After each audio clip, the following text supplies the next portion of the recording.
One of the most common reasons why people can't wake up is their inability to just do nothing. And I mean that in several ways. So, specifically in meditation, to really deep down relax and look for the activity of the mind and relax any activity of the mind.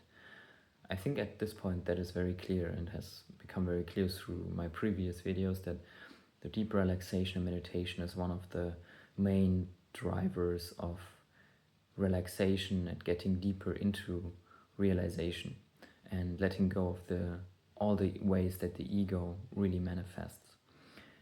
But then also this plays out in your real life, in your direct everyday decisions.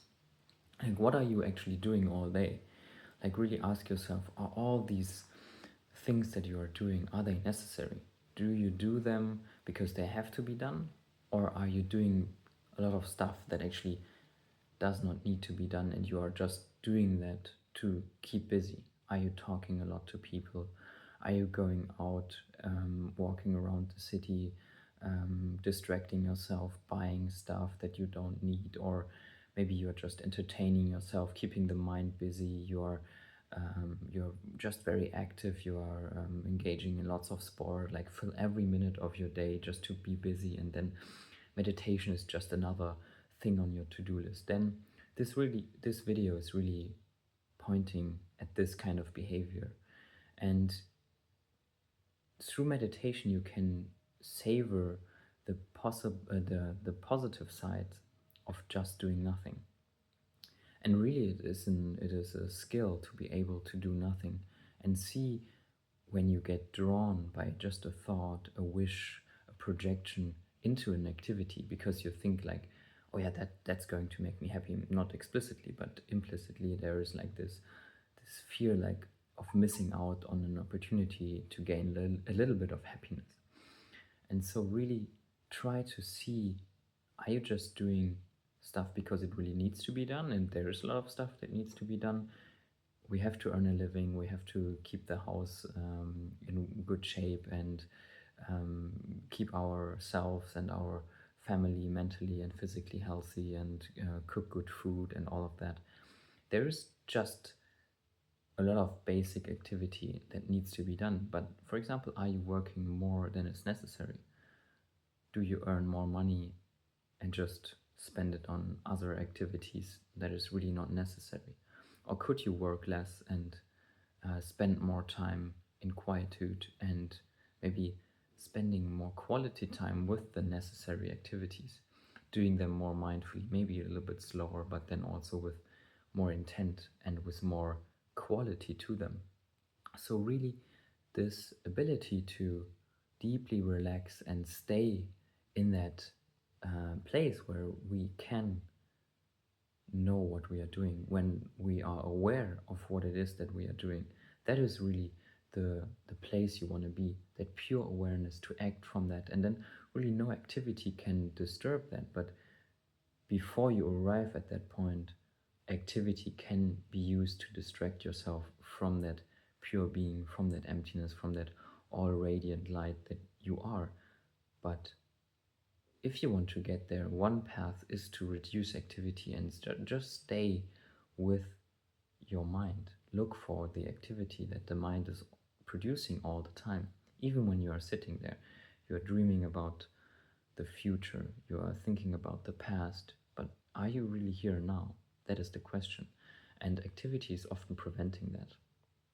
So whether you are sitting down in meditation or you are in daily life, you can ask yourself in both situations, can you reduce the activity? Like, what is the mind doing that is unnecessary and is causing stress and also keeps you from realizing deeper truth about yourself? That is really the attitude and the practice I want to convey here. Try it out, like really take an honest look into your day, into the activities that you are doing from day to day over like a common busy week. Like, what are you really doing? And is all of that necessary? And is all of that beneficial? Or is it just distraction? and then see step by step if you can reduce that. Maybe your news consumption, your general input of information. Is it really necessary to read up on everything, to know everything? And reduce that. Is it really necessary to be up to date with the latest thing that's going on in politics, in the world, in the news, or is it just noise and distraction? And really ask yourself that. And see, try it out for a while if that's beneficial to reduce it really down to the necessary minimum, what really needs to be done. And then you can discover that it's actually not so easy to do nothing, but also very beneficial. You could, for example, just sit down, like not formally in a meditation session, but if you have reduced an activity, not fill it with anything else, but just sit there and really rest in the body, in the senses. Withdraw from the mind, just be there and watch the mind untangle. It's really a process that happens by itself once you make the room for it. Once you know what to look for, the state to get into, you have to get out of the way. The process of unfolding, of untangling the self can be done in that state of quiet presence by itself. You don't have to do anything, that's the beauty. But you have to make the time, the commitment, and create the room, the presence, the quietness that's kind of, you could say, the self can provide to get out of its own way. So that's it for today. Thank you for watching and see you in the next video.